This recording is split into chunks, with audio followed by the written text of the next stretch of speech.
Time to start getting answers now about the coronavirus from our local expert. We're joined by phone by Dr. Erika Hamilton, a microbiologist from UMass Amherst. As always, thank you so much for taking the time for us. We'll start here. As states make decisions on reopening schools, what risk factors are there aside from close proximity?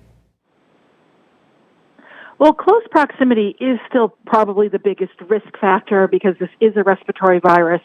And so the closer you are to someone, the more likely you are to come in contact with their aerosolized droplets that may contain COVID.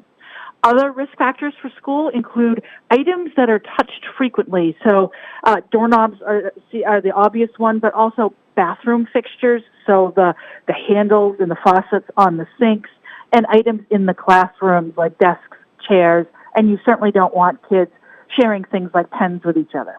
The other risk factor is eating, so lunch and snack time. Now, we don't like to think about it, but when we eat, we do spit out some aerosolized droplets. Kids will do the same, and you certainly don't want them sharing food with each other or handling each other's food waste.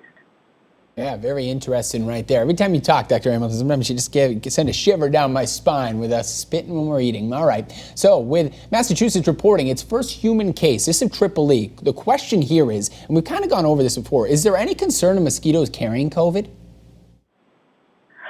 No. So this is one good thing about COVID is that it can't be transmitted in insects. And there's two reasons why. First of all, for COVID to be in your blood, you have to be extremely sick. And these extremely sick people are in hospitals. They're not out in the backyard being a meal for mosquitoes. So even if you have COVID, if it's a mild case, it's restricted to your respiratory system, and mosquitoes aren't feeding on your respiratory system. They are after your blood. The second thing is that viruses need to be adapted to being in a mosquito. It's a different temperature. The electrolytes are different. The pH is different. It's not hospitable for most viruses. So COVID is not adapted to living in a mosquito, and even if a mosquito did pick some COVID up, the virus would not survive.